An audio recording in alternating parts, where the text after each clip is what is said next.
Verse 9. Romans 8:9. Okay? Let's read verse number 9. Ready? Read. But ye are not in the flesh, but in the Spirit. If so be that the Spirit of God dwell in you. Now, if any man have not the Spirit of Christ, he is none of His. So, maliwanag po, no, na ang Holy Spirit signify that we belong to the Lord. Okay, Father, we thank you this afternoon. We thank you, Lord, for this good weather. We were able to come back and continue our worship service, our afternoon service. Thank you for your people. Thank you for this brethren in the Lord. And here we are, Lord. We're going to study once again. This afternoon, it is our desire that through this lesson, we will be edified, we will be strengthened, and we know our position as Christian. Positionally, thank you, Lord, that the Holy Spirit in us, the moment we believe, we trust the finish, the final work of Christ on the cross, the Holy Spirit lives in us. The Spirit dwells in us, and He seals us by that Holy Spirit of God. And not just, Lord, for a moment, but until the day of our redemption. And we're so glad, Lord, that once again, we can study this afternoon. As we go on, be with us. We pray that the Holy Spirit of God will reveal more truths to us so that, Lord, we can know more and we can understand more this Bible principle and truths from the Bible. And this is our prayer, Lord, and we entrust to you in Christ's name. Amen and amen. All right. May request yung ating pulpit stand dyan sa, sa likod. Pakipasok, please. O pakidala.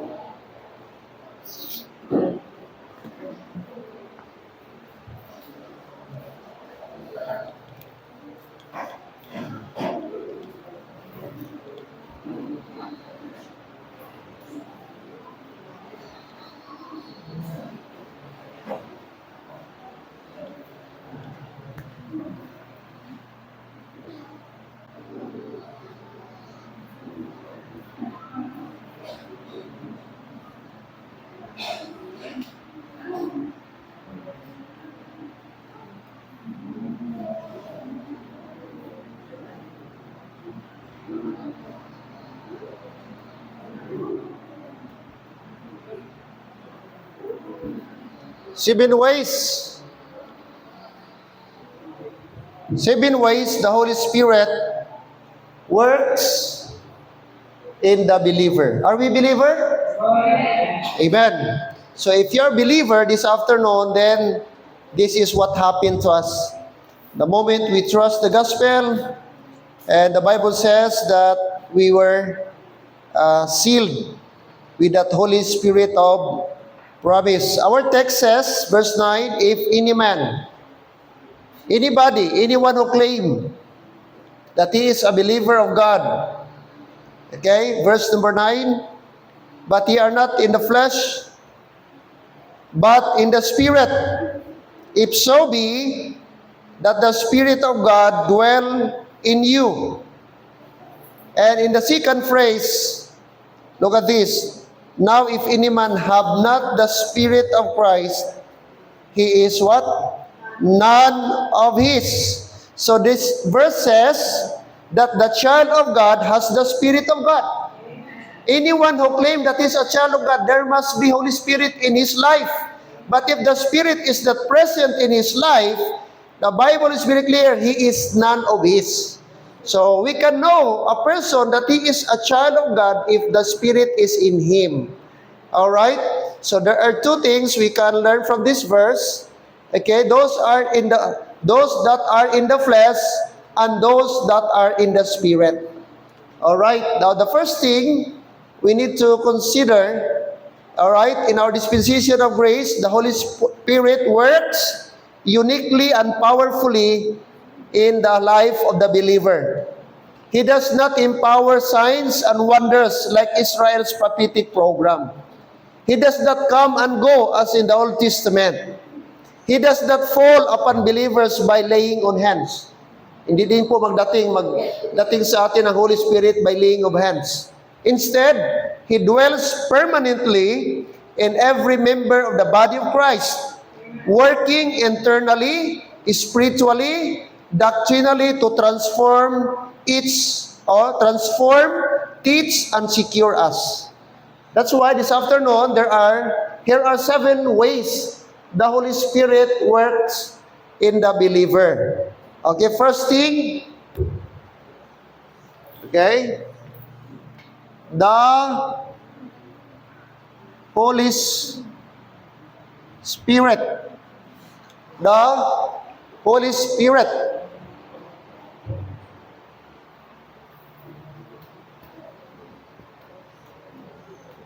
seals. Okay? First thing, the Spirit or the Holy Spirit seals. What does it mean? Our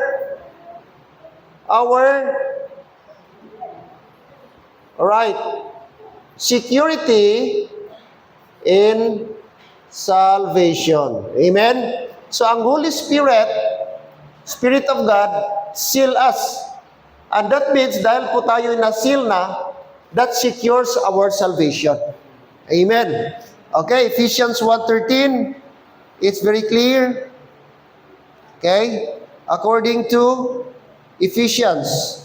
Let's go to Ephesians chapter 1, verse 13. Chapter 1, verse 13.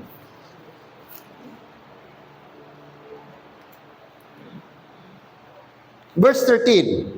In whom ye have also trusted, after that ye heard the word of truth, the gospel of your salvation, in whom also after that ye believe, ye were what? Sealed with that Holy Spirit of promise. So this is the process. Okay, you heard, you trusted, after that you believe. What did you believe? You believe the gospel of salvation. After you believe the gospel, the Bible says you were sealed. So there is sealing. There must be hearing. You heard first. After that, you trust. After that, you believe. And after that, there is sealing. Amen. So you are sealed with that Spirit.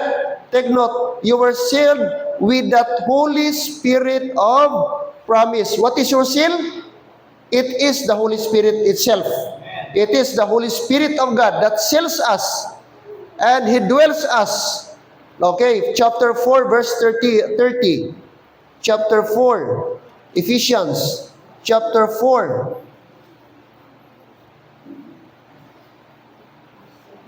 Verse 30. Verse 30, and grieve not the Holy Spirit of God, whereby ye are sealed. Underline that phrase. Ye are sealed unto the day of redemption. Until the day of redemption. Until that seal, mga kapatid. What is that seal?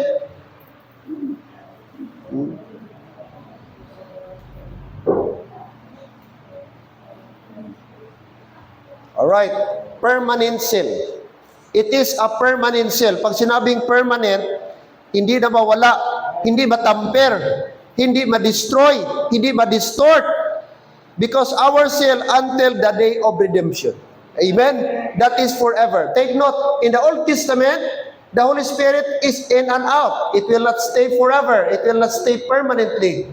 However, in New Testament, the Bible says, we are sealed. You are sealed. Amen?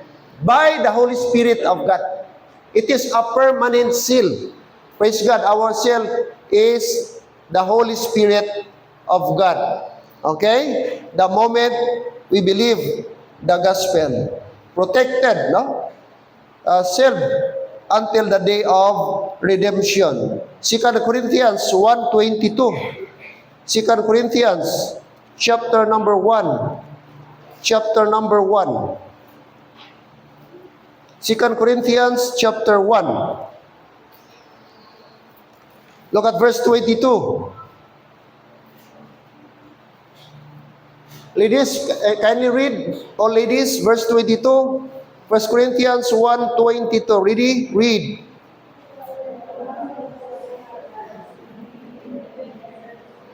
O, repeat. Parang grade 1 tayo, section C. Hindi sabay-sabay. Dapat sabay-sabay magbasa. Nakita ng iba? Okay, baka diyo. 2 Corinthians, hindi po first, 2 Corinthians 1:22. Ready? Read.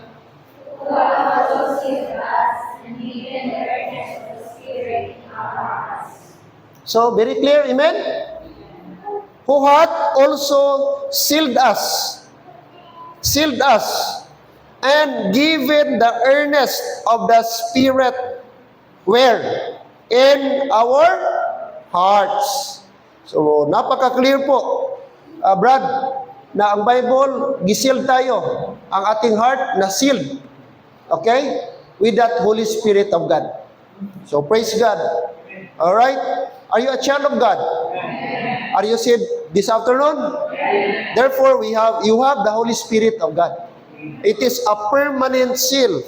Praise God. No? Like I said, ang Holy Spirit, back in the Old Testament, before the cross, is not permanent. But in our time, in our dispensation, only in dispensation, the Holy Spirit will stay as mga kapatid.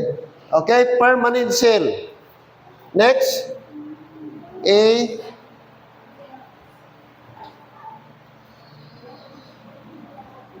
protected seal. Protected seal. Not just permanent, but also that Spirit, the work of the Spirit of God is also our protection. The Bible says, first, sa ating binasa kanina, Ephesians 4:30, until the day, sealed unto the day of redemption. Until when? Ang ating seal? Until the day of redemption. What is that? What is that day of redemption? Until the rapture. Until you die, you are sealed. The Holy Spirit is in you. Okay, that will be forever. Amen. Praise the Lord. That is first work of the Spirit. It is the first work of the believer's life. The Holy Spirit, He seals us. Seal is very important. Seal is very essential. Pag walang seal, Brad, consider hindi legit. Hindi legal. Kahit mag-ano kayo, Brad, gawa kayo ng transaksyon. Pag walang notarize, walang seal ng attorney, walang kwenta yung inyong transaksyon. Kasi dapat notarize. Dapat may pirma, dapat may signature, dapat may seal. Ang tawag doon, dry seal, di ba? Nakanotice kayo, magpahimo ka mo document. May dry seal, di mo mabasa, pero hikapa, Brad. Medyo may, na-notice nyo? May parang, ano siya? O, anong tawag daw? Buga mo muna, dry seal ang tawag doon. Pag-renew ko, nung natanggap ko aking renewal sa aking permit to solemnize, yung license ko sa pagkasal, hindi lang sa dry seal, may ribbon. Red ribbon ang tawag. Kung may red ribbon na bikiri, yun red ribbon. Dry seal siya, ilagay doon sa yung tawag certificate. Na ibig sabihin, legit, legal. Yung magpa-DFA ka, may seal po siya. Dry seal. So the Holy Spirit, andyan na Brad. Seal natin. Di mo ma-feel, di mo makita. But the Holy Spirit, it doesn't make, di mo na-feel, wala siya. Andyan sa sayo. Andyan siya sa atin. Amen. It is a protected seal. It is a protected seal. Kaya nga dapat, ano bang tawag doon, Brad? Yung water bottle, mineral water. May nakasulat, di ba? Sabi niya, if the seal is broken, what? Don't accept. Dapat nakasil yun, dapat di pa. Kasi pag nagbili ka, Brad, ng tubig, meron yang balot. Tama? Ibig sabihin, di pa siya na-open, di pa nagamit. Silyado pa. So, gano'n din sa atin, nakasealed na tayo. Kaya nga, pag mag-tamper kayo ba ng dyan, yung electric, may seal yan. Pag nasira mo yan, pwede ka kasuhan ng sukutiko. Di mo po na pwede kutihon. Meron siyang gilagay dyan na parang maliit na wire na nag-lock sa kanya, di mo pwedeng buksan. Pag binuksan mo yan, ibig sabihin, illegal yan. So, gano'n, may seal siya. Hindi siya pwede tayo-tayo lang magkalibrate. Ganon din the Holy Spirit. Andiyan sa atin. Amen ba? Alright. What else? The Spirit, the Holy Spirit, it is a pledge. a pledge of inheritance. Alright? Na tayo po ay tagapagmana, tayo tagasunod. Tayo po ay, siya ang nag-pledge also sa atin. Okay, 2 Corinthians 1:22 sa ating binasa, the earnest. The earnest. Notice the word earnest. Siya yung nag-intercede. Siya yung nag-earnest. Mga kapatid, sa atin, chapter 1, sa ating binasa kanina, the earnest. Verse 22. Alright? Who hath also sealed us, given the earnest of the Spirit in our hearts. In our hearts. Ibig sabihin, the sealing of the Spirit guarantees eternal security. No works, no rituals, no sacraments needed.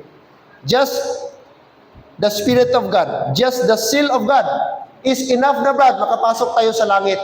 Once nakita ang seal, yun ang patunay na ikaw ay ligtas. Pag nakita ang seal ng Holy Spirit, patunay na ikaw ay anak ng Diyos. Therefore, hindi ka na itatapon sa apoy ng impyerno, sapagkat silyado ka na ng banal na Espiritu.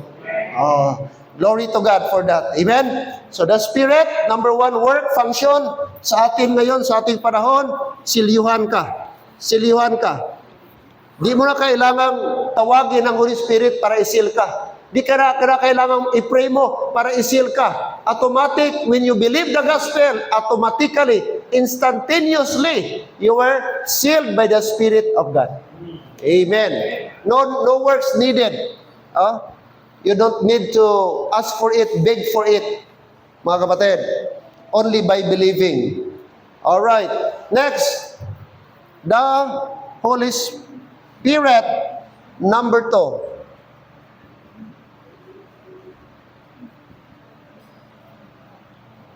Not only seals us, but second thing, sanctifies. Sanctifies. Okay? That means, mga kapatid, okay, our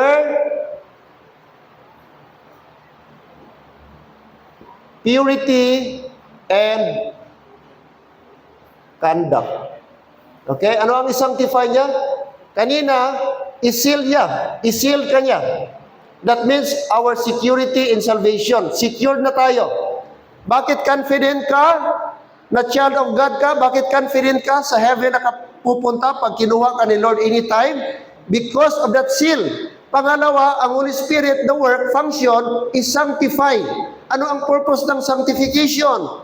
For our purity and what? Conduct.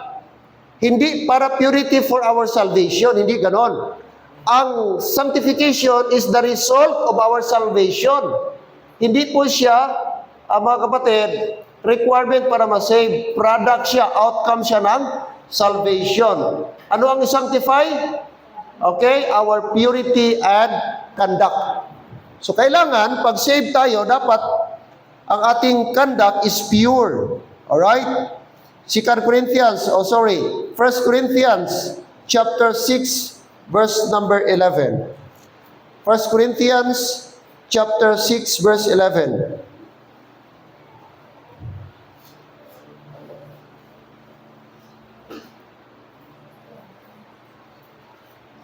Verse 11. 1 Corinthians 6:11. All men, kindly read. All men. Kasama yung people na mga lalaki. Chapter 6, verse 11. Read.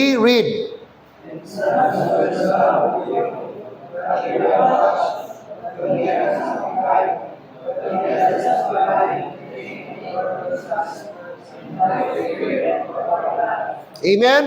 Sino ito sila? Sinong sinabihan ni Paul na, and such were some of you, ang mga Corinthians. Bakit? Sila, gi-refer ni Paul, gi-recall ni Paul, sino sila dati?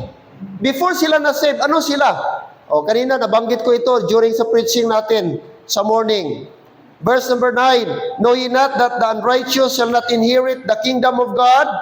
Be not deceived, neither fornicators, nor idolaters, nor adulterers, nor effeminate, nor abusers of themselves with mankind. 10. Nor thieves, nor covetous, nor drunkards, nor revilers, nor extortioners shall inherit the kingdom of God. Ito yung grupo ng mga tao na sabi ni Paul, hindi magkakapasok sa kaharian ng Diyos. Sino sila? Kaya sabi ni Paul, mga Corinthian believers. Sabi ni Paul, dati mga extortioner kayo, dati mga revilers kayo, dati mga effeminate kayo, dati mga drunkards kayo. Pero ngayon, sabi niya, you're a child of God. But ngayon, sabi niya, you are washed, you are sanctified by the Spirit of God. Amen? Kaya, ang Holy Spirit pala, mag-work sa tao. I-purify niya yung conduct mo. Okay? Ang tunay na saved, may pagbabago. No? Gi-change ka na, gi-transform ka. I-purify ng Holy Spirit ang ating conduct.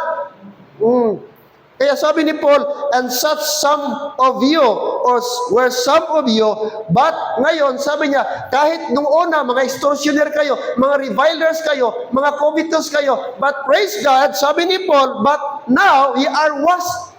Amen. But now, not only you were washed, but also sanctified, but also justified. Why? In the name of the Lord Jesus, and by the Spirit of our God. So ang tanong, may manifestation ba ng Spirit of God sa buhay mo? Amen. Is there a manifestation that the Spirit of God is present in your life? Amen. We are washed, take note. We are washed, we are sanctified, and we are justified by the Lord Jesus Christ and by the Spirit of God. Amen. Kaya mga kapatid, okay? That is natural sa isang Kristiyano, no? Na the presence of the Holy Spirit. The Holy Spirit. Na sabi ni Paul, anong ibig sabihin?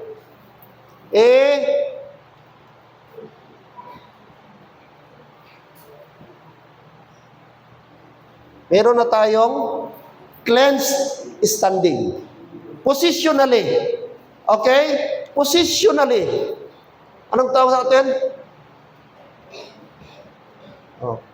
Sanctified, washed, and justified. Amen. Positionally, pag sinabing positionally, sa harap ng Diyos. Sa harap ng tao, di ka man nila makita na sanctified ka na. Di nito makita.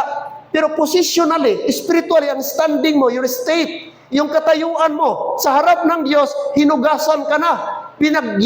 Ginawa ka ng banal. At ano pa? Gi-justify ka. That is our position in the Lord. Amen. Hindi yan makita ng mga unbeliever. Hindi yan makita sa atin. Pero sa harap ng Diyos, that is our state. That is our condition. That is our position. Praise the Lord. Sabi ni Apostle Paul, alright, we are not perfect, but we are sanctified by the Spirit of God. Galatians, or 1 Thessalonians 4, verse 3. 1 Thessalonians chapter 4. 1 Thessalonians chapter 4. Look at verse 3. 3 and 4. 3 and 4. 1 Thessalonians chapter 4, verse 3 and 4. Okay? 1 Thessalonians chapter 4, verse 3 and 4. Okay, let's read all together, please. If you have Bible, please open. Amen, members? Huwag tayong magtinamad. Magbasa tayo. Mag-open tayo para lahat tayo matuto. Verse 3, for this is the will of God, even your sanctification, that ye should abstain from fornication, that every one of you should know how to possess his vessel in sanctification and honor. Amen? So napakaliwanag, Brad, na ito po yung kalooban ng Diyos. This is the will of God. Even your sanctification, sabi ni Paul, even your sanctification, that ye should abstain from fornication. And verse number 4, it tells us that we are possessing his vessel. We now have the vessel. What vessel is that? The vessel of sanctification. And Therefore, we should honor God. Sanctification and honor.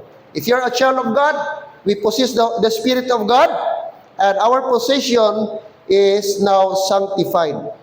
That's why, sabi ni Paul, verse number 5, not in the lust of concupiscence, even as Gentiles which know not God. So there is comparison. Paul uses the comparison. Before, you are like Gentiles who possess not the Spirit of God, but now, ye are now that kind of vessel. Therefore, honor God. Honor God. Don't follow like the Gentiles. Why Gentiles? Because the Gentiles, they did not know God. They didn't know God. But Paul says, you are already knew God. You are a child of God. That's why in verse number 7, look at verse 7. Okay, for God hath not called unto us unto uncleanness, but unto what? Unto holiness. Are you there? Unto holiness. Not to uncleanness, but unto holiness. Do you believe that God is holy? Okay, and God's intention is that we should live a holy life. A cleansed standing. All right. Letter B, a controlled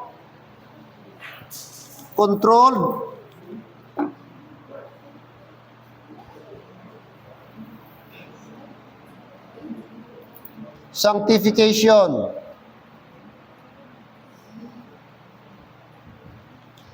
Controlled sanctification.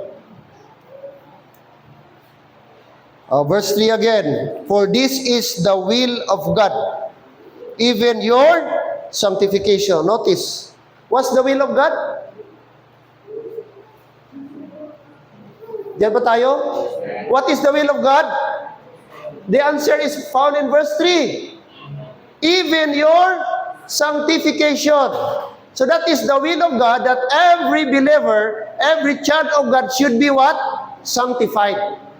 Kaya yung sabi natin, kanta natin ba? Sanctified, justified, reconciled. Amen? Oh, that's the life of a Christian. We are sanctified, justified by the Lord Jesus Christ. Even your sanctification. All right. Next. A.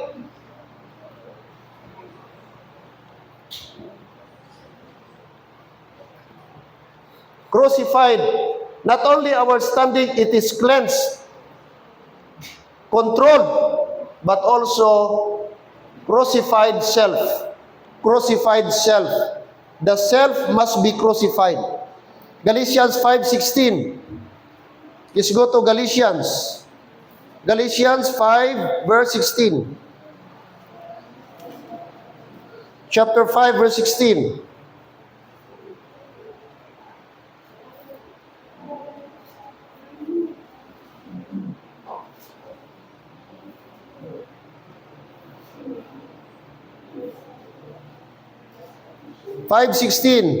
Read. This I see then, walk in the Spirit, and ye shall not fulfill the lust of the flesh.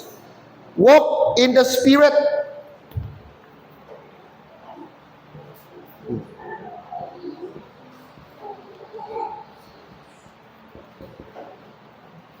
We were instructed, we were encouraged. The Bible says, walk in the Spirit. What is that? Spiritual. We should walk in the Spirit of God. When we walk in the Spirit of God, that's the way we cannot fulfill the lust of the flesh. We can overcome the flesh by walking in the Spirit. What is the way to walk in the Spirit? How can we walk in the Spirit? By prayer, by reading, by personal reading of the Bible, by meditating the Word of God, personal study of the Word of God. That is one way that we are walking in the Spirit. And by doing so, we cannot fulfill the lust of the flesh. We can overcome, we can conquer the lust of the flesh. There are two things. If you are not walking in the Spirit, you are walking in the flesh. Amen. Okay? So, we are told, walk in the Spirit. God's intention is that every believer should walk in the Spirit daily.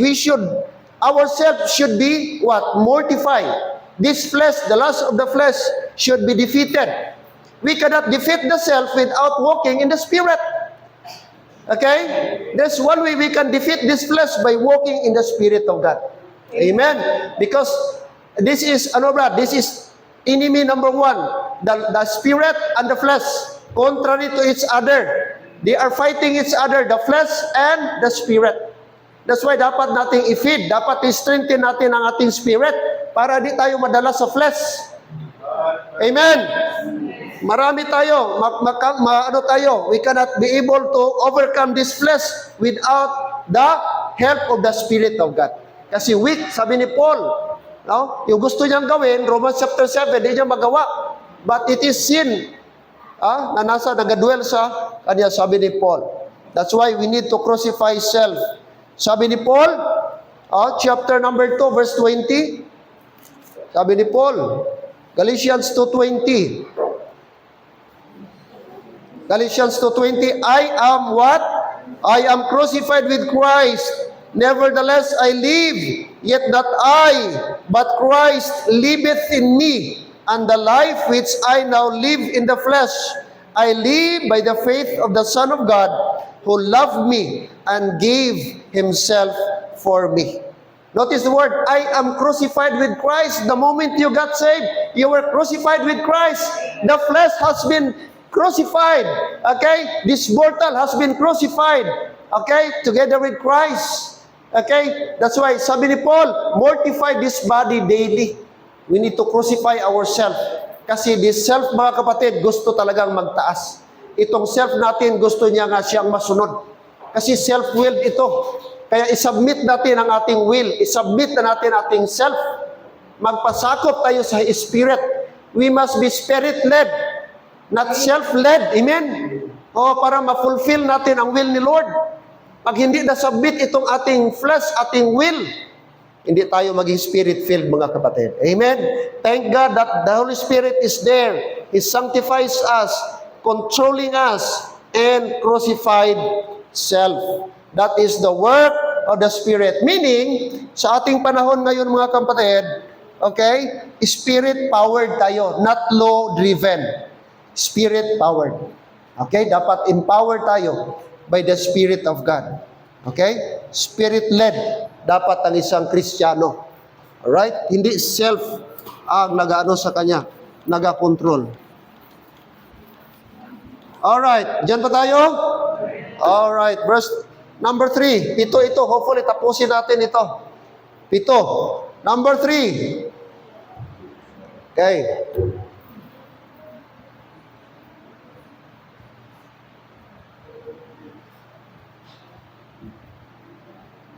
Yon, the Spirit, the Holy Spirit of God, not only seals us, sanctifies us, strengthens also. Strengthens us. Strengthens. Okay? Strengthens our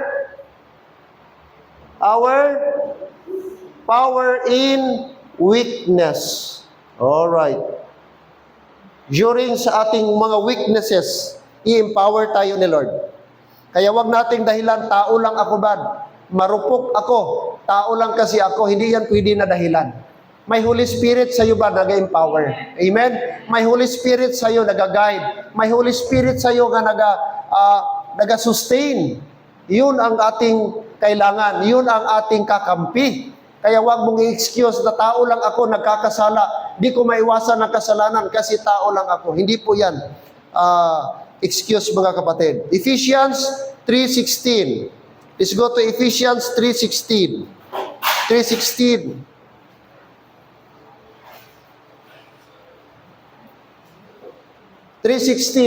Let's read please. Verse 16, go. That He would grant you, according to the riches of His glory, to be strengthened with might by His Spirit, the inner man. Amen? So, i-strengthen pala. Yung inner man, ikaw po yan. Ating espiritu natin yan. Gusto ni Lord na may strengthen tayo. Bakit? Because God rich in His glory. God is rich in His mercy. God is rich in His grace. That's why sabi ni Paul, he said in verse 17, that Christ may dwell in your hearts by faith, that ye being rooted and grounded in love. That is God's intention and desire, that we must be rooted and grounded in love. Kaya dapat strengthen muna tayo. It is the Spirit of God that will help us to strengthen the inner man. Strengthen the inner man. Every day, kailangan natin, Holy Spirit, mag-pray tayo. Strengthen me. Holy Spirit, strengthen my inner man. I-pray mo yan every day. Pagising mo, Brad, Holy Spirit, strengthen my inner man. Yung espiritu mo ba? O, i-pray mo na strengthen yan every day. Kasi ang Christian life, Brad, daily battle. Pagising mo pa lang, gira na kaagad. Gira sa mundo, gira sa kalaban, sa spirit, spiritual forces of Satan sa mga taong unbeliever. Minsan, ang ating pasensya, gina-test minsan. Kaya kailangan natin i-strengthen ang ating inner man. Ito. At salamat, isa yan sa mga work ng Holy Spirit is to strengthen the inner man. Alright. Okay? That you might, sabi niya, sa ating binasa. Okay? Riches of His glory. Okay? To be strengthened with might by His Spirit in the inner man. Next.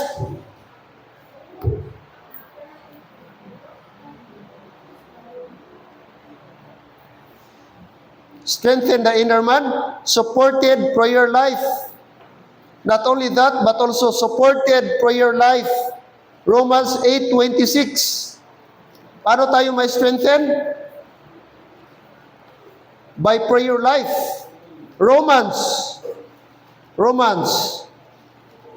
8:26. 26. Likewise, the Spirit also what? Helpeth our infirmities. For we know not what we should pray for as we ought. But the Spirit itself maketh what? Intercession for us with groanings which cannot be uttered. See? So it is the Spirit of God helpeth us, the Bible says. So we have an aid. He is our aid, helping us, interceding for us, our groanings, and even giving us wisdom what we should pray for. Okay? So yun ang Holy Spirit, no? Supported prayer life. Spirit helpeth our infirmities. So yun ang Holy Spirit, mag-guide sa atin, mag-sustain sa atin, pa-strengthen sa atin, at mag-intercede para sa atin. So may ga-intercede pala sa atin on behalf sa atin, may naga-intercede, and it is the Spirit of God. May mga bagay mahirap nating bigkasin, may mga bagay mahirap nating sabihin, pero ang Holy Spirit ba, yun ang mag-intercede. Ang Holy Spirit, ang work niya para sa atin, mag-intercede siya para sa atin. Kaya, dapat always tayo mag-pray. Kasi the more tayo mag-pray, the more tayo i-guide. The more tayo mag-pray, bigyan ka ng wisdom. I-impress ni Lord ang mga bagay na dapat ito ang gawin mo. GR, bakit lagi kang patakbo-takbo?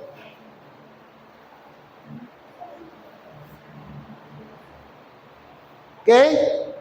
So tandaan natin, meron tayong Holy Spirit na nag-support sa atin, nag-aalalay sa atin. Ano pa? Ano pa? A supplied power. A supplied power.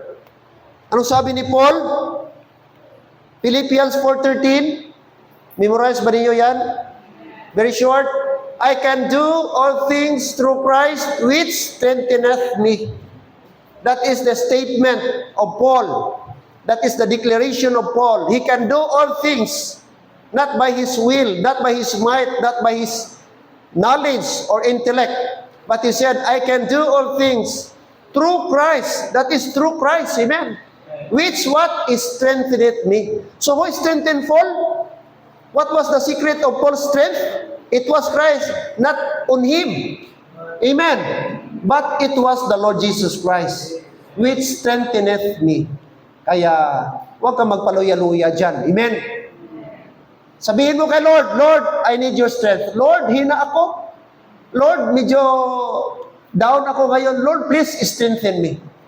Si Lord, nandyan yung bangko niya, sufficient. The bank of grace. Bigay niya. No, withdraw ka lang. Lapit ka sa Kanya. Lord, mahina ako. Aminin mo. Lord, discourage ako. Lord, tulungan niyo ako. Ipalakasin niyo ako, Panginoon. Kailangan ko yung lakas mo, Lord. Oh. Kaya sabi ni Paul, I can do all things. So walang bagay di mo kayang gawin. Because God is there. The Spirit is there. Amen. Kaya natin. Sabi ni Paul, I can do.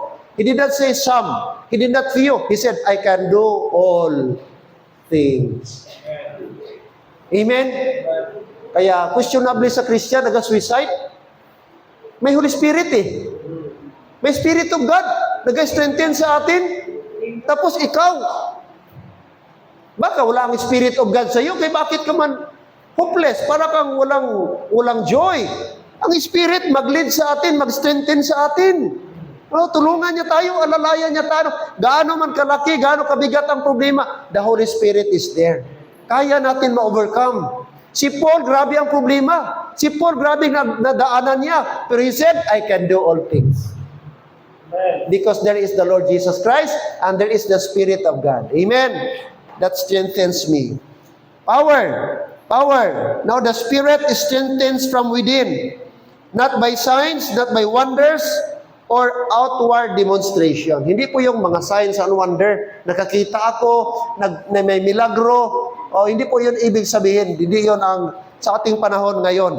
Before the cross, may mga ganon signs and wonder. Mga spiritual, phenomenon. Pero sa atin, hindi na po yan, mga kapatid. Okay? So it strengthens us.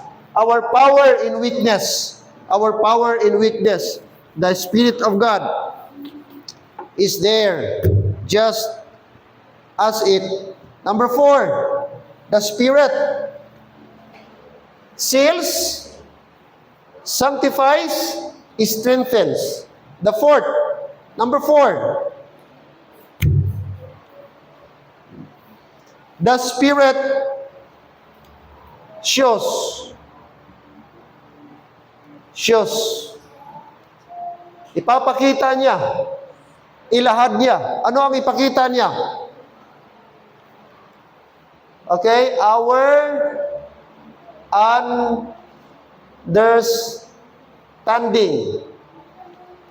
standing in the Scripture. Our standing in the Scripture.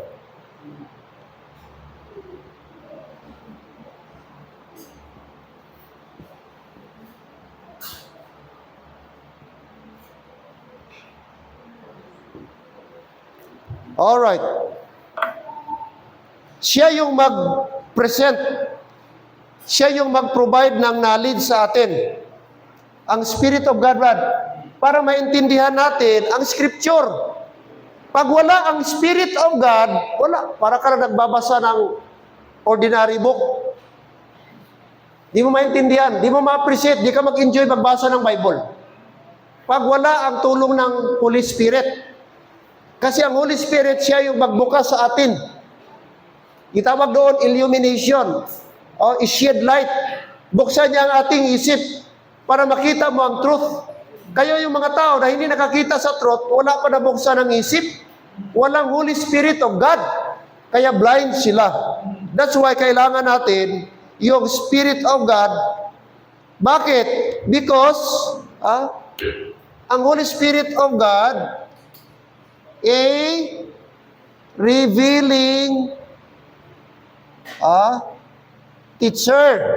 Ang Holy Spirit, siya yung revealing teacher. I-reveal niya ang mga bagay na hindi natin naintindihan. 1 Corinthians 2:10 rather. 1 Corinthians chapter number 2 verse number 10. Chapter 2 verse 10. Look at verse 10. Okay, open your Bible. Lahat tayo magbukas para makita nyo po ang verse.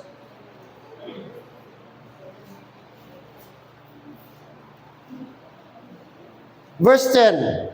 Let's read please all together. Go. But God hath revealed them unto us by His Spirit. For the Spirit searcheth all things, ye the deep things of God. Amen? So who will reveal to us?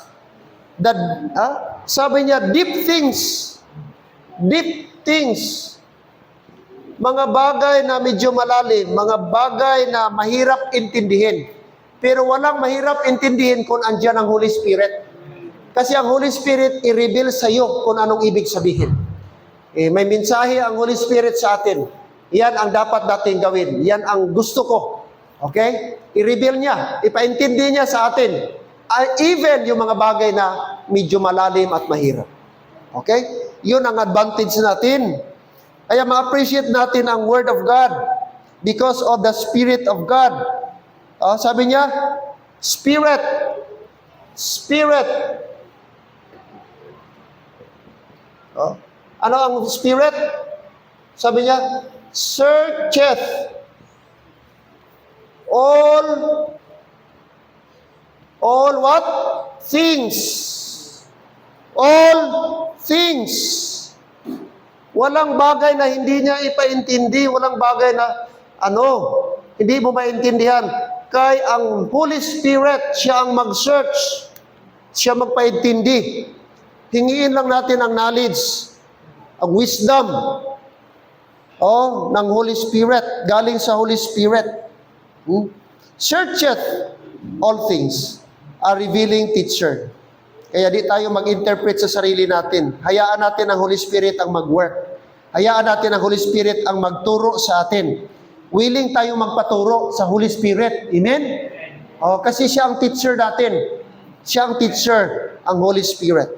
Alright? Okay? Kaya napakaliwanag, no? Verse 10, Spirit, for the Spirit searcheth all things, ye the deep things of God. No? Deep things of God. Kaya salamat po. Glory to God for that. Ano pa? A renewed. Next, insight. I-renew niya ang ating insight. Okay? Ephesians 1:18. Ephesians chapter 1 verse 18.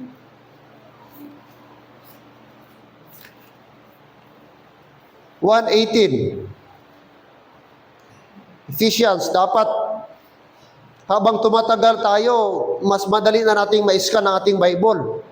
No, dapat pag matagal ka ng Christian, dapat mabilis kang mag-scan ng Bible. Hindi kay natapos na basa ang iba, kasi ka pakahanap.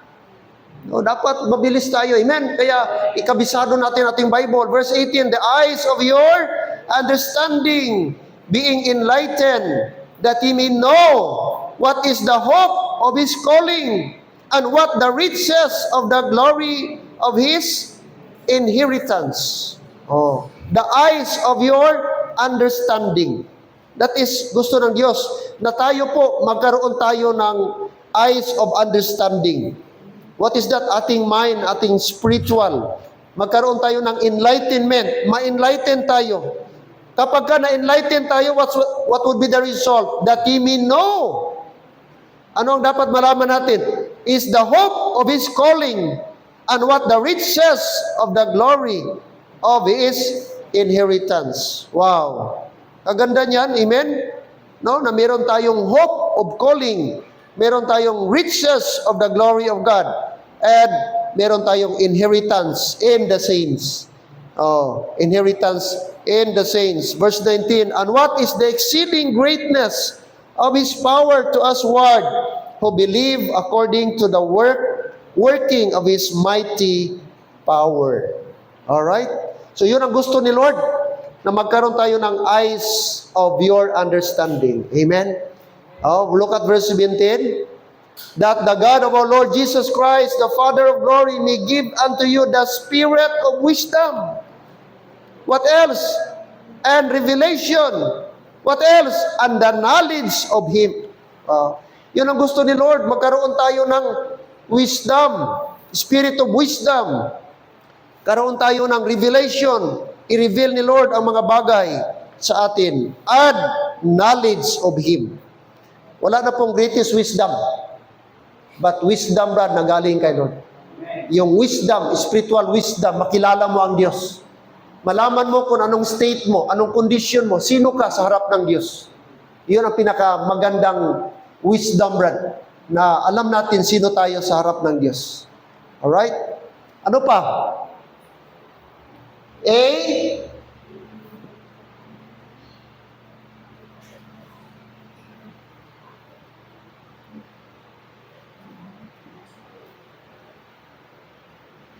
Alright.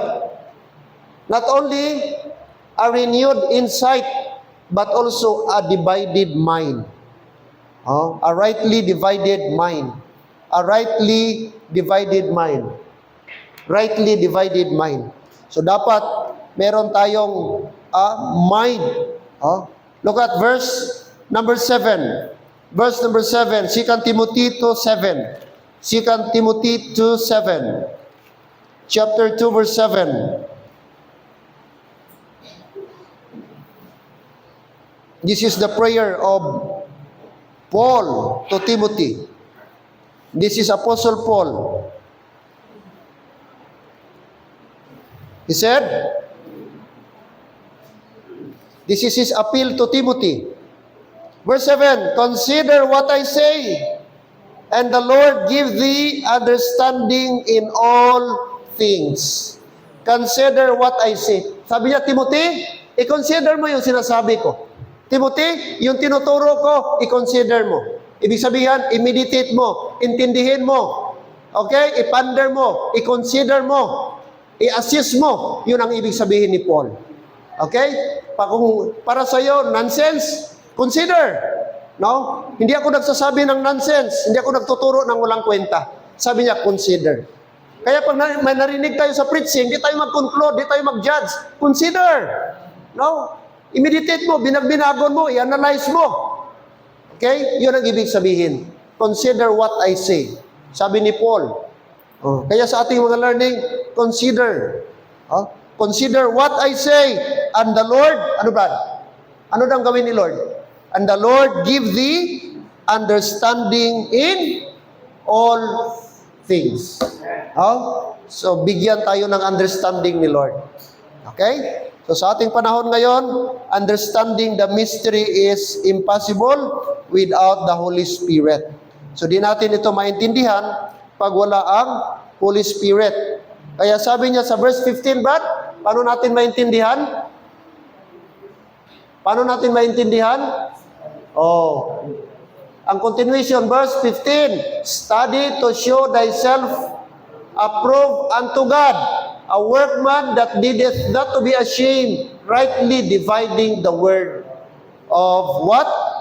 Truth. Okay? So doon na natin i-apply. Di mo maintindihan ang mga bagay-bagay kung wala ang tulong ng Holy Spirit. And above all, mag-apply tayo sa biblical approach on how to study the Bible. Rightly dividing the word of truth. Kasi pag wala, halo-haloin mo, wala, ma-confuse ka talaga. Kaya kailangan ang rightly dividing the word of truth. Amen? Praise God for that, mga kapatid. Okay? Now, next, number 5 na. Number 5.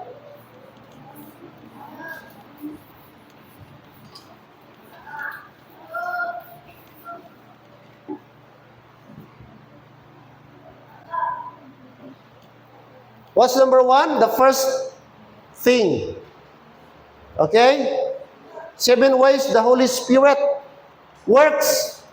Meaning, nag-work ang Spirit in the believer. Sa ating buhay.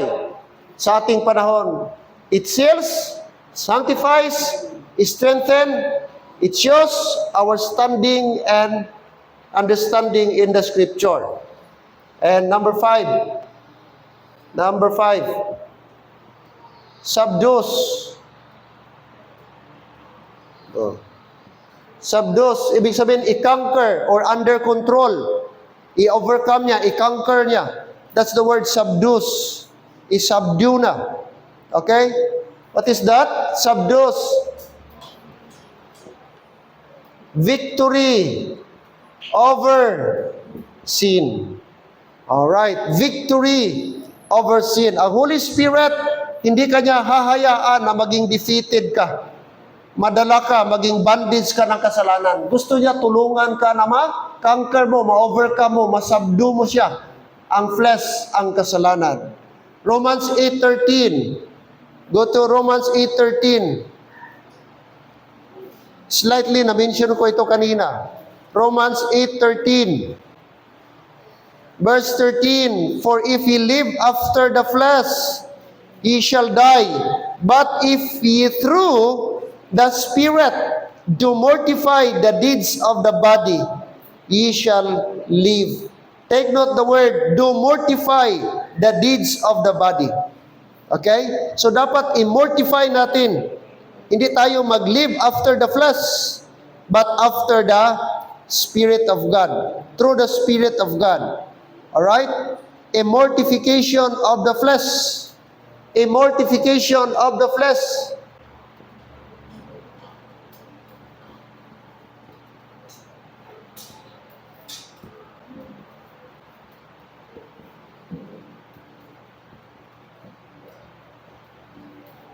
So yung word na mortify, diba may common word tayo, tinatawag nila pag may namatay, post-mortem. Ano ibig sabihin? Post-mortem. Post-after. After death. Mortify means to kill, to slay, to subdue. So, ano ang ating isubdue, Brad? Ang ating flesh. Kaya sabi ni Paul, mortify the deeds of the flesh. Mortify. Okay? Para magkaroon tayo ng victory. Verse 13. No? Through the Spirit, mortify, do mortify. Colossians, or rather Galatians,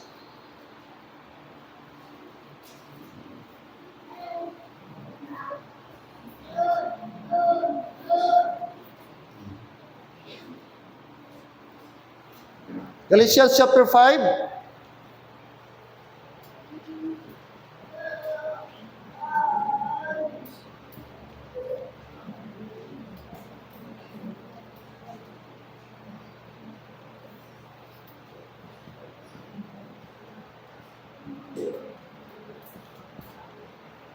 Look at verse 22.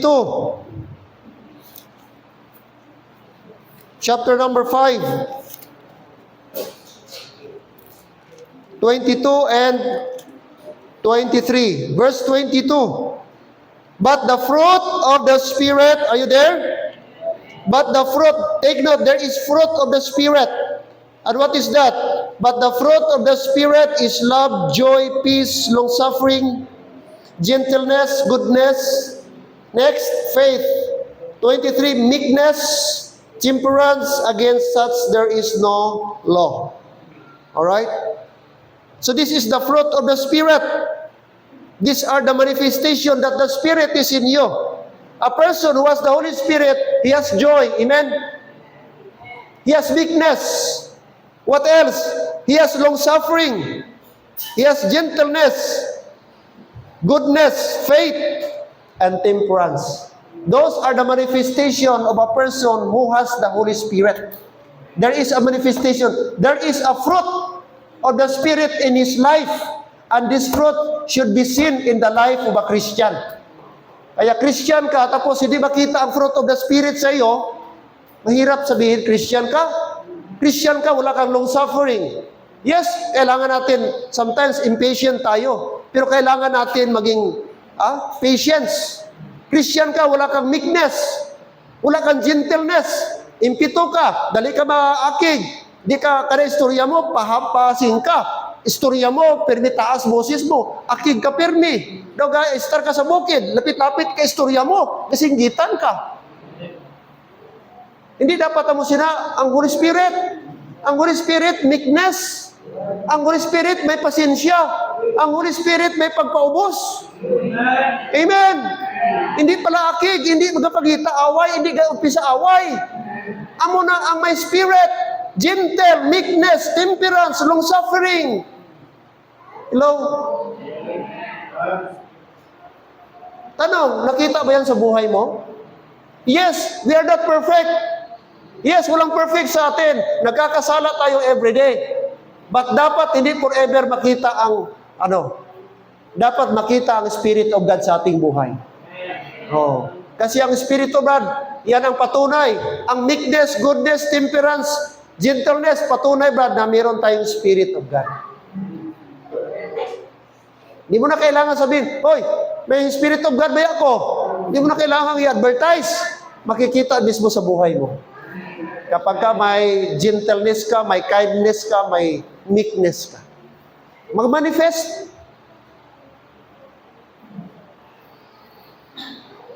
Di mo na matago. Mag-manifest, God. No?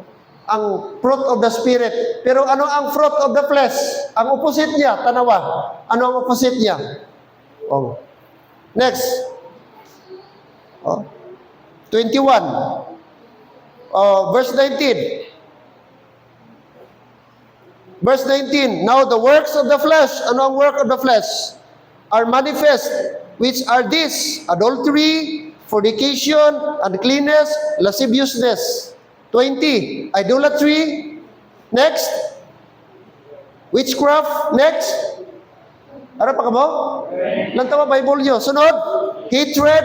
Next. Variance. Next. Emulations. Next. Wrath. Sunod. Strife. Sunod. Seditions. Sunod. Heresies. 21. Envyings. Mag-inggit-inggit. Murders, drunkenness, revealings, and such like, of the which I tell you before, as I have also told you in time past, that they which do such things shall not inherit the kingdom of God.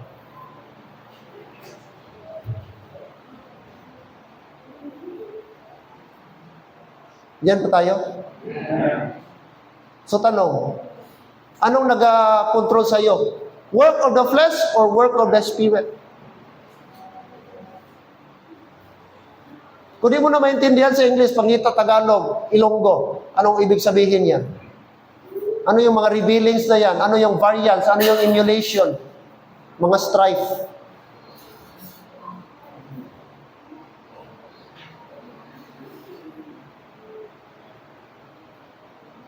So dalawang work of the flesh and work of the Spirit. So there is manifestation. Mag-manifest ang Holy Spirit, mga kapatid. Kaya dapat, anong sabi dito? Anong gawin natin? A, mastery. Mastery. What is that mastery? Over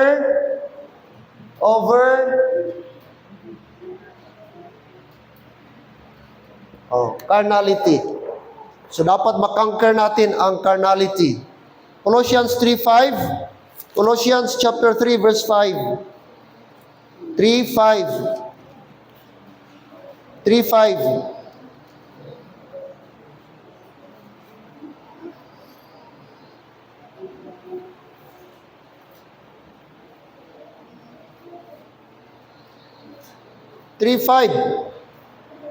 Mortify therefore your members which are upon the earth. What is that?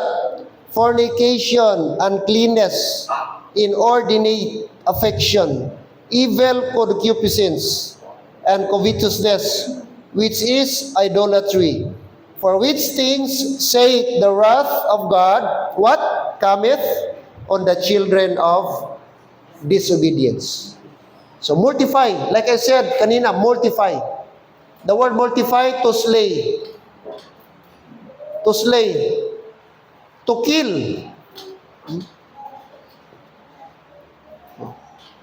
to subdue. Patyo na to, Brad.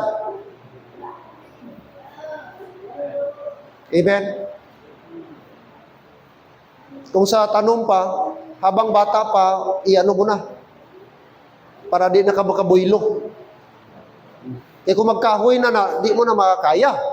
So habang batanon pa, humok pa, iano mo na. So napansin mo, may something ka nga dapat mo i-mortify. Lord, buligi ko. I-mortify ko ni akon nga mo ni. May bagay ka nga gusto mo i-pray. Lord, ma-mortify ko ni.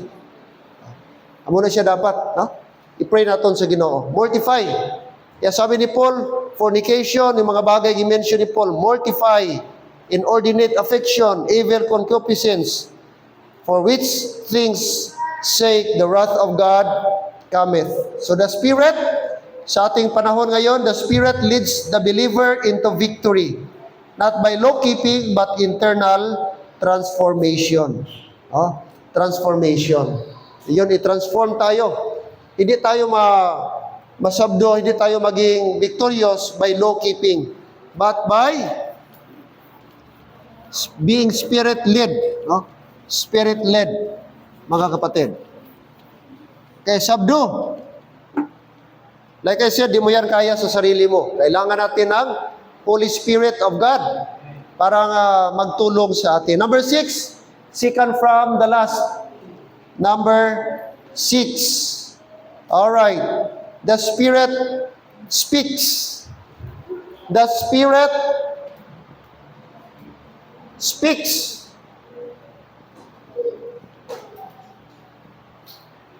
Speaks. What is that? Our comfort in tribulation. Our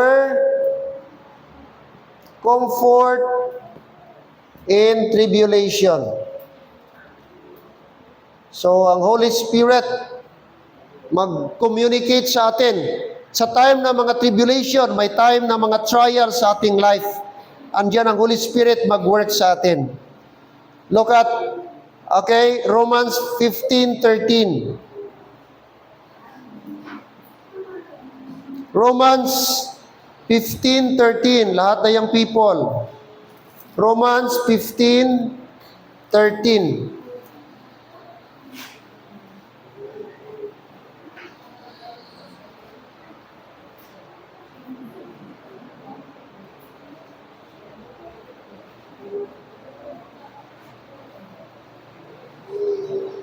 All right. Lahat na yung people, verse number 13. Ready? Read.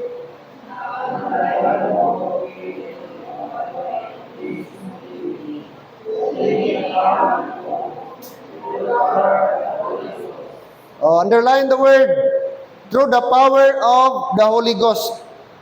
Now the God of hope fill you with all joy and peace in believing that ye may abound in hope through the power of the Holy Ghost.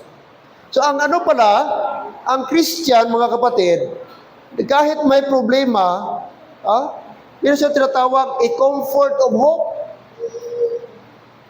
Okay? A comfort of hope. Hopeful siya. Kahit po may trials siya, may pinagdaanan siya, pero despite of the trials, despite sa bigat, hopeful pa rin siya. No, na tulungan siya ni Lord na ma-overcome niya yung mga bagay na yon. Kaya ito yung sabi ni Paul sa ating binasa verse 13. Now the God of all hope, the God of hope, fill you with joy and peace in believing. Na biskal kadako ang problema, may ara gyapon ka comfort, may kaga panic, may kaga palibog, may kaga sinindi ka nakatulong. Mali na siya. Kay may Holy Spirit na ta. Amo to naga-comfort sa aton, Brad. Amo to nagahatag kalinaw sa aton. Amo to nagahatag sang hindi kita magkaroon sang anxiety and depression. No, kay may Holy Spirit ka. I-rely mo, itugyan mo, i-pray mo. Okay? Idangop mo sa Ginoo. Kay may ara, the Spirit of God, amo nang ngambal sa verse 13, abound in hope through the power of the Holy Ghost. Imagine, no? Ara siya mga kabyanan. May comforter kita. May ara kita comforter. 2 Corinthians chapter 1. 2 Corinthians chapter 1. Tingnan niyo po, anong sabi ni Paul? 2 Corinthians chapter 1.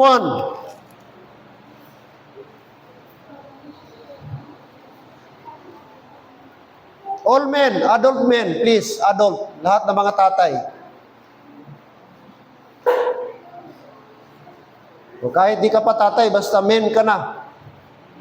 Basta married. Verse 3 and 4, all men, ready go. Adult men. Blessed be even the Father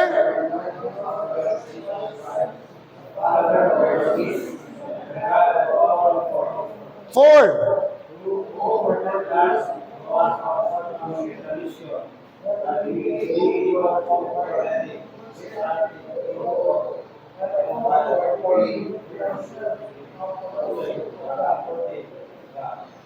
Amen. So, klaro, Brad? Who is our comforter? Number 1, God and the Spirit. Na even tribulation, may arat a comfort. Ano ng tribulation? Way ka kwarta, nagkakasakit ka, gina-challenge ka, pero despite of that, may ara ka comfort. No? May kay kalipay ka, may paglaom ka, no? Ginasalig mo sa Ginoo, ginatugyan mo. Ginapagaan mo, ginapabagaan. Amo na siya, anami, no? Ang Holy Spirit, mo na nga dito dapat magpalibog. Mo na nga, sila nga, daway ka lang ka problema, away ka lang ka balo. Daw sa waay lang, pero ara, God, way ko lang ginapabatsyag, way ko lang ginaano, pero ara, pero may Ginoo ko, ginatugyan ko na, bahala na siya. Amo na dapat, di ka magpalibog, di ka magsilinga daw, hopeless ka nga daw, way ka Ginoo. Hindi ka may Ginoo ka, may Holy Spirit ka pa. Na pwede mo dalaganan, dangpan. Kung may brigada ka, sobra pa ni sa brigada ni. Sobra pa ni sa Erwin Tulfo. Ang Ginoo na to, ang Holy Spirit sa ato. Muna nga tugyan ta sa Ginoo. Ano mang meron ka ngayon, bigat man, struggle ka sa buhay mo, palapit ka. Andiyan ang Holy Spirit. Amen? Na mag-cater sa atin, magtulong, mag-sustain po sa atin. Kaya, hindi dapat na, kumustahan ka? Christian ka? Brad, kumusta? Ambot pastor, amo lang yapon, hindi. Pastor, okay, bisan na may problema, pero pastor, salamat na overcome ko rin. Amo na nga, hindi yapon, daw lang taon mo, daw di ka Christian, mas may patong Christian, unbeliever, may, kumusta? Ay, siyempre, pare, tuloy ang buhay. Dapat ganun tayo. Kristiyano noon, luya ka. Ang buhat kay pastor, daw, di ko balaan anong muon ko sini. Ano nga klase yung Kristiyano? Hindi dapat, daw. Prita sa Holy Spirit. Prita buligan. Positive, amen? Positibo. Pastor, may problema, pero problema na, gamay lang na, may dako ko nga Ginoo. May na, di na katalab sa akon. Ginoo, ko na ginapalibugan, bahala ng Ginoo sa problema ko, basta padayon lang ko. Amo na, 2026, pastor, okay na. Lampasan ko na gyapon na, survive gyapon, pastor. Amo na yan dapat ang Kristohanon. No? Positibo. Ang nakanta, ako, anong itong kanta, Brad? Ako, dasig, ano to? Ako, abdik, buhi og ako abtik buhi og madasigon. Ako buhi abtik og madasigon. Ako buhi abtik og madasigon. Amo nang Kristohanon. Buhi abtik madasigon. Hindi kay ako buhi patay kag dasigonon. Ako ano? Buhi patay na. Imbis ka buhi patay na. Imbis madasigon dasigonon. Hindi dapat. Ako luya, patay, og dasigonon. Hindi. Ako buhi, abti kag madasigon. Biskan may problema, dasig yapon. Biskan damo ginapalibugan. Biskan damo 5-6 o damo sang dilihan, sige lang na po, lang good. Tayo lang. Muna Kristohanon, bahala ka na Lord. Tugyan ko sa imo survive ganini, survive ni. Survive gani peace, way gatanom. Survive gani peace, way aga panggarab. O, kita pa? O, ano na iya? O, mas palangga ta sa Ginoo, mas ano ta. Amen. Ay, mga kapatid. Oh, God of all comfort. Ganda ng verse, no? Blessed be God, even the Father of our Lord Jesus Christ, the Father of mercies, no? Father of mercies and the God of all comfort, God of all comfort. Verse 4, who comforted us in all tribulation, that we may be able to comfort them which are in trouble by the comfort wherewith we ourselves are comforted of God. May isang tao, Brad, na narinig ko sa news, born again siguro siya. Habang nagapark sila, nagapila sa tollway, sa North Expressway sa Manila, kasi yung sa Manila kasi may tollway. Before ka makalusot, magbayad ka muna. Meron tawag ng tollway, may nagaharang. Marami yan.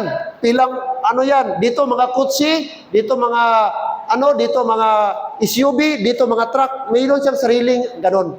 Tapos meron tinatawag RFID na load ka lang, iscan nila doon sa sasakyan mo, i-minus nila doon, makatawid ka na.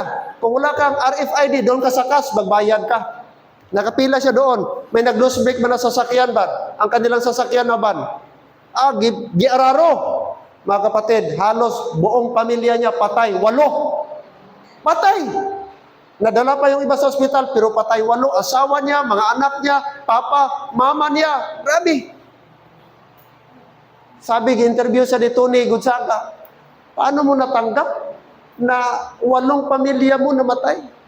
Sabi niya, ipa sa Diyos ko. Alam ko si Diyos, si Lord ang may plano. At yun ang kalooban ng Panginoon, wala akong magawa.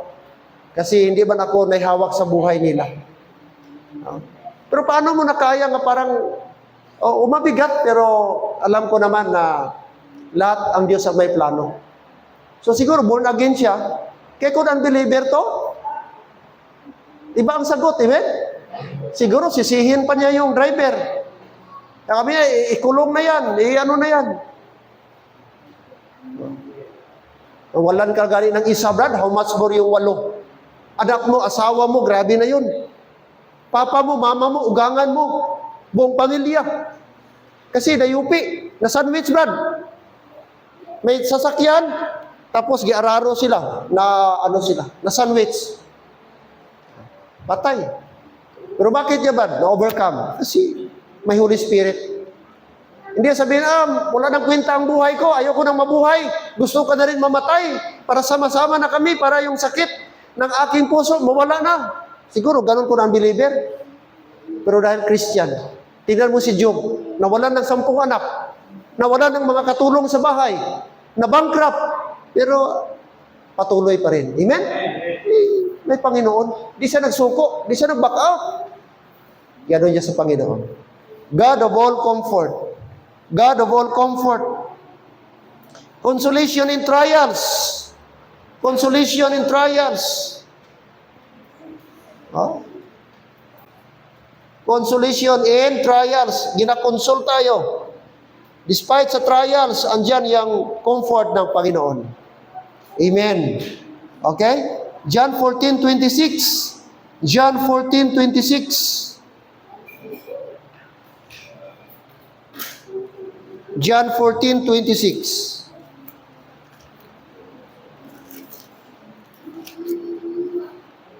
John 14:26. But the Comforter, who is the Comforter?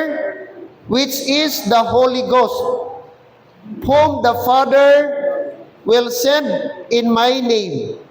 He shall teach you in all things, and bring all things to remembrance, whatsoever I have said unto you. You see? The Comforter, which is the Holy Ghost, whom the Father will send in my name, shall teach you. So, sino ang mag-comfort sa atin? It is, mga kapatid, the Holy Spirit of God. Tapos, counselor siya ang mag-teach sa atin. Another verse, 2 Corinthians 1:4. 2 Corinthians chapter 1 verse 4.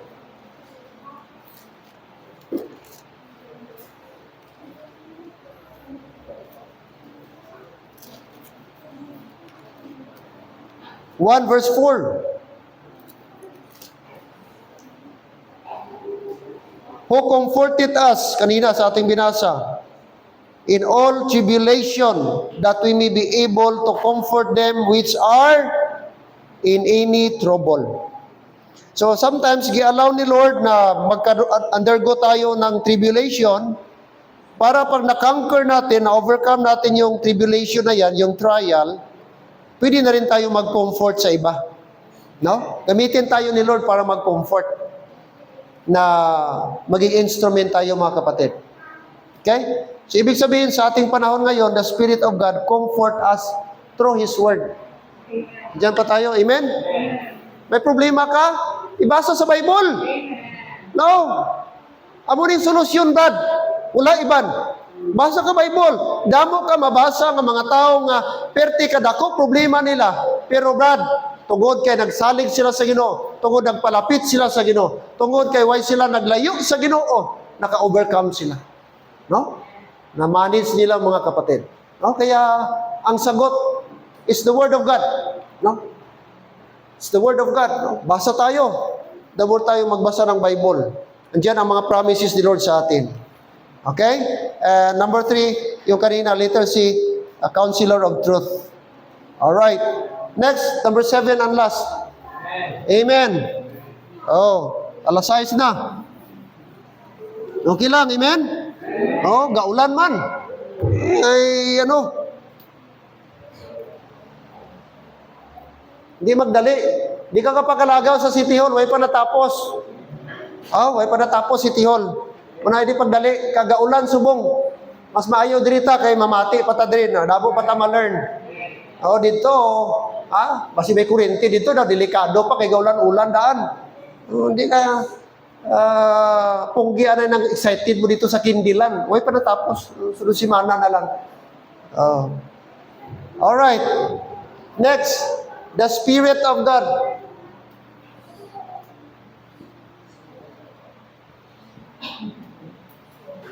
Yon, shapes us, not only seals us, sanctify us, strengthen us, shows us, subdue, speaks, but also, number 7 and last, shapes us, our conformity to Christ. Our conformity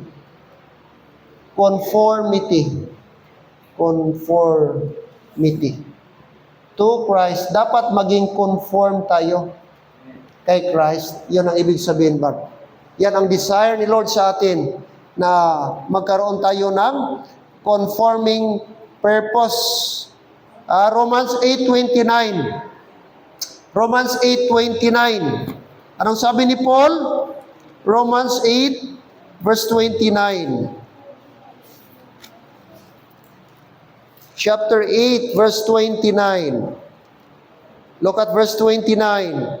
For whom he did foreknow, he also did predestinate to be conformed, notice this phrase, to be conformed to the image of his Son, that he might be the firstborn among many brethren. Now notice the phrase, to be conformed to the image of his Son. That's the desire of God. That's God's plan for us. Na tani kita tanan, mangin conform. The word conform, mag-uyon, mahulma, maplastar, mapattern nato. Diin sa image of His Son. That is the Lord Jesus Christ. So sino ang ating pattern? Jesus Christ. Predestined to be conformed. We are predestined to be conformed, no? To the image of His Son. To the image of His Son. So, gusto ng Diyos na meron tayong conforming purpose. Ang purpose ni Lord to conform to the image of His Son. Letter B, a Christ-like formation. A Christ-like formation.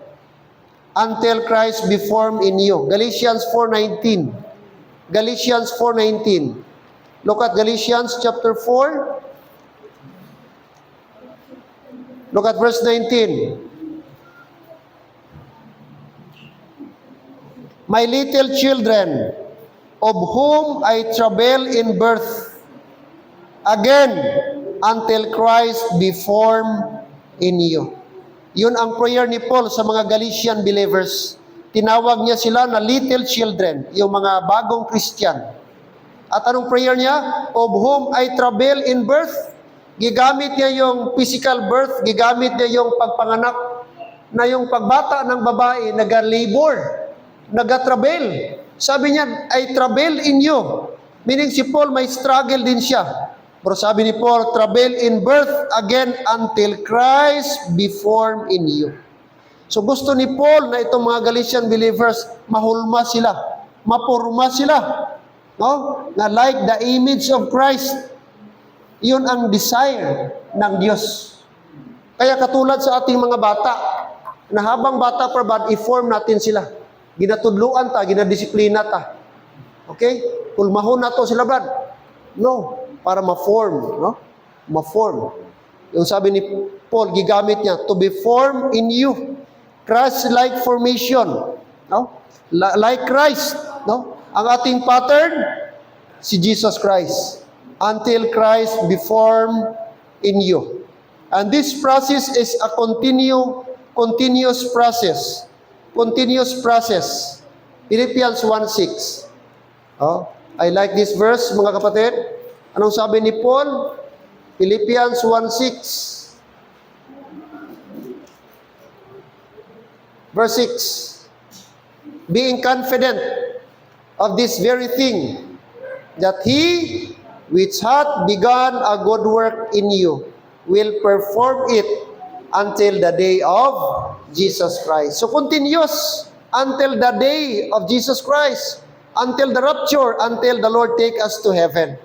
So dapat everyday tayo nag-perform.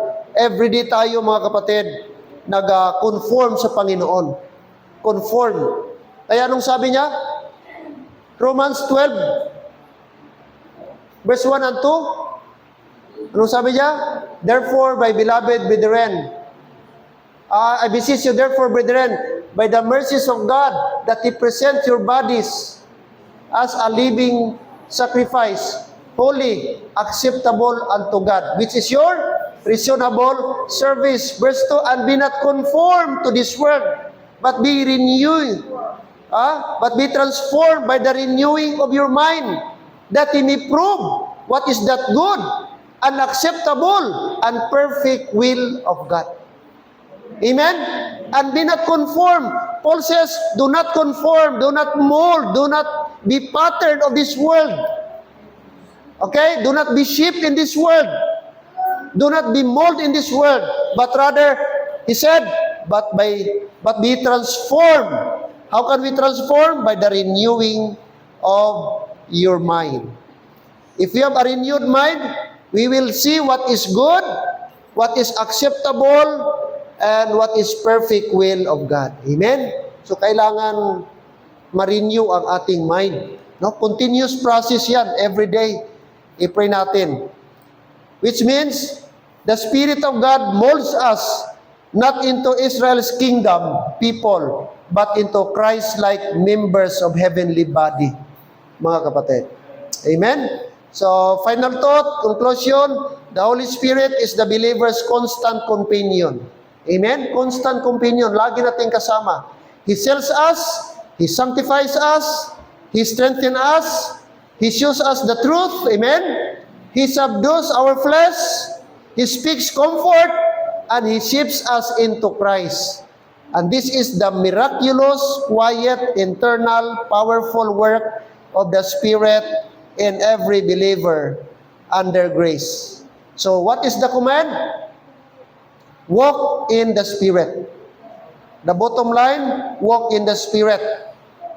What is walking in the Spirit? Depend on His power. Desire His leading. Devote yourself to doctrine and declare His work in your life. Walking in the Spirit is not emotional hype. It is daily obedience to the truth. Alright? Why? The Spirit seals us in our salvation. The Spirit sanctifies behavior. The Spirit strengthens weaknesses. The Spirit shows revelation. The Spirit subdues the flesh. The Spirit speaks comfort. And the Holy Spirit shapes Christ likeness.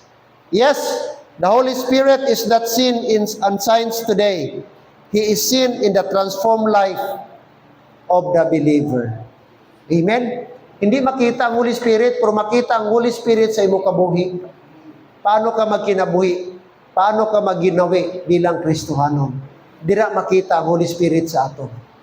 Amen? So I hope na ang Holy Spirit makita ang work niya sa ating mga buhay. Amen? The Holy Spirit, that's the work of the Holy Spirit. Thank God, di na tayo mag-pray, Holy Spirit, come. No. The Holy Spirit is in you. And it is our permanent seal. Amen? I pray na mayroon tayong na-learn this evening. Praise the Lord sa truths na ating natanggap at narinig. Tayo magsitayo. Let us all stand. Father, we thank you for this evening. We thank you, Lord, sa topic na ito, lesson that teaches us, Lord, that very essential, very important ang work, ang rule